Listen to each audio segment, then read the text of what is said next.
This is Storm Watch on ZNS News Network. I'm Candino Knowles. Thanks for joining us. Hurricane Sandy is now moving between the northeast coast of Cuba and the central Bahamas. A hurricane warning remains in effect for the northwest and central Bahamas. This includes Grand Bahama, Bimini, Abaco, the Berry Islands, Andros, Eleuthera, New Providence, Exuma, Cat Island, Rum Keys, and Salvador, Long Island, and Ragged Island. Now, a hurricane warning means that hurricane conditions are expected somewhere within the warning area within 36 hours. Joining us now live in studio with the latest on this system is Chief Meteorologist Basil Dean. Basil?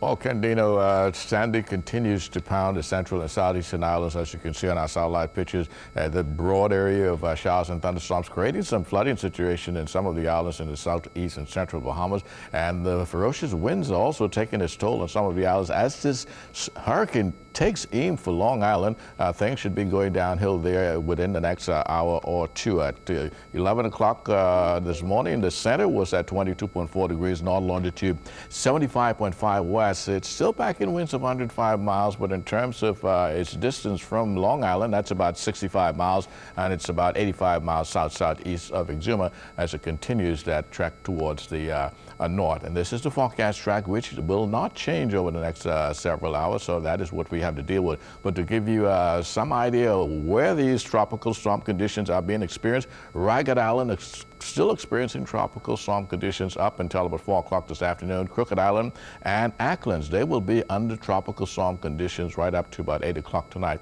So just in case you need to know, these are the times that you will experience tropical storm conditions. In terms of hurricane conditions, Long Island is still under it right now, and they will go up until about 10 o'clock tonight. Exuma until 10 as well. And Rum Key, they will be 1 hour short at 9 p.m. tonight. So our brothers and sisters in Long Island, Exuma, Rum Key, well, you'll be under the gun until 9 o'clock tonight. So that's how things are shaping up. Stay tuned here. We'll keep you abreast of what is going on with Sandy. Thanks a lot, Basil. Well, scores lined up at gas stations and bakeries across the capital today. Our Charles Fisher has that story. Here at Montrose on Wolf Road, where the Esso service station is quite busy. We're joined by the owner, George Cartwright. And George, what quite a morning here for you guys this morning. There's a little bit of excitement. Long lines, you guys look like you're ready for this. Yeah, we prepared for it. Look like a lot of last minute people trying to fill up. You have enough gas to service? Yes, I do. I got a tanker this morning. How long do you intend to be open? Well, that's a call that the head office will make. I assume that under their normal protocol is usually about midday or shortly after, we'll probably be shutting down all the stations. Hazardous to be working under conditions like this, right?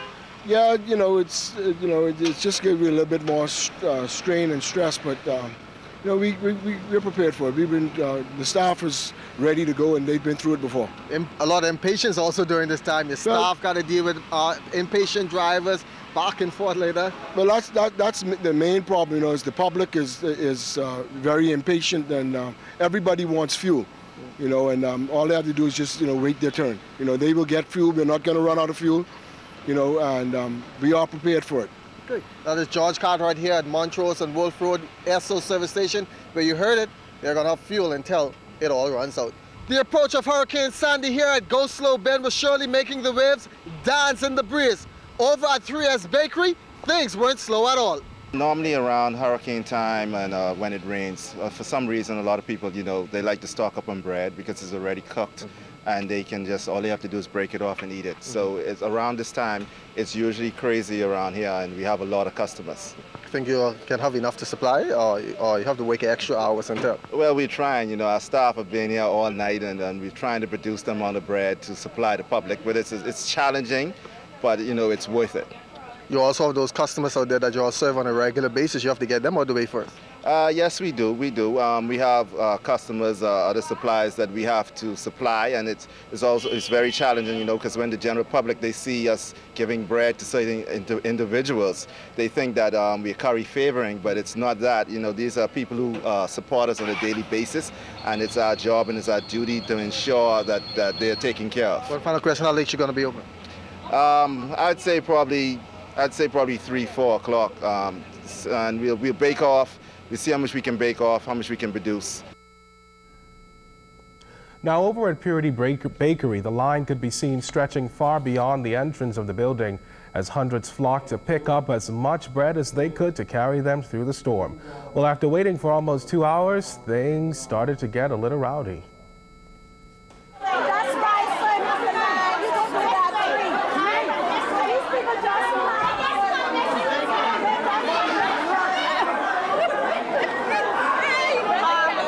What you see here is just an overflow from yesterday. But Purity Bakery, being the #1 bread production and manufacturing company, we will run bread until we cannot run it any longer, and we will have sufficient bread to supply the entire Bahamas. I was last on the line, but I share bread. We have a shop through Penny Bank Lane, and I came by this morning and got some, but we just need more. Aside from the bread, what else are you doing to prepare for the storm? Well, I'm prepared for everything else. I have batteries, I have lighting, I'm good, and I have ample water. Now, over at SuperValue's East Street location was a bit more calm. Residents raced to the aisles to stock up on the necessary canned goods and other supplies. The basic, like the tuna and stuff like that. And, but I don't too much like corned beef. Oh, okay.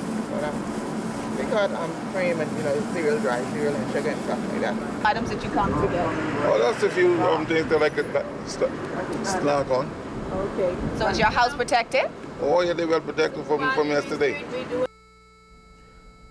Now, over at the lumber yard, things were no different. We found a number of residents purchasing last-minute items to secure their homes.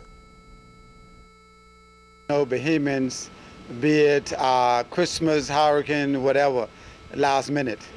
All right, so the people didn't see any threat to the extent, so they didn't move to the extent. And it's not just with us. You'll find it to be across the board. Is that a problem, or should we really not take these things lightly? It's not so much a problem. I would say it's a discretionary move. It's not so much a problem. Now, the way how it turns out can go any way, but let's trust that the people is right. And this just in from the Bahamas Electricity Corporation. BEC is advising its customers in New Providence and the Family Islands of its preparedness for Hurricane Sandy. In New Providence, BEC will maintain electricity supply throughout the duration of the storm. However, there are possibilities of supply interruption due to adverse weather conditions. Additionally, the corporation will continue to monitor Hurricane Sandy before initiating a controlled shutdown of those areas where the electricity infrastructure is most susceptible to damage. The corporation advises residents in the following communities that they may experience supply interruption by afternoon on Thursday or by Thursday afternoon. Sea Breeze, South Beach Estates, East and West, Eastern New Providence, Skyline Heights, Imperial Park, and Prospect Ridge East. Controlled outages in these areas where there is significant foliage will be carried out if necessary to protect lives and property, to prevent and/or minimize the impact to its electrical infrastructure. Customers in New Providence with supply issues should contact BEC's emergency numbers at 323-5561 or 302-1800. Again, 323-5561 or 302-1800. In the Family Islands, BEC will maintain supply as long as weather permits. However, should conditions deteriorate, an island-wide shutdown may become necessary to protect corporation employees and infrastructure. BEC advises the public that as Hurricane Sandy exits our area and the all clear is given, assessments will be carried out to begin the restoration effort immediately. Customers are encouraged to stay tuned to their local radio and television stations for ongoing updates with regard to the corporation's restoration efforts.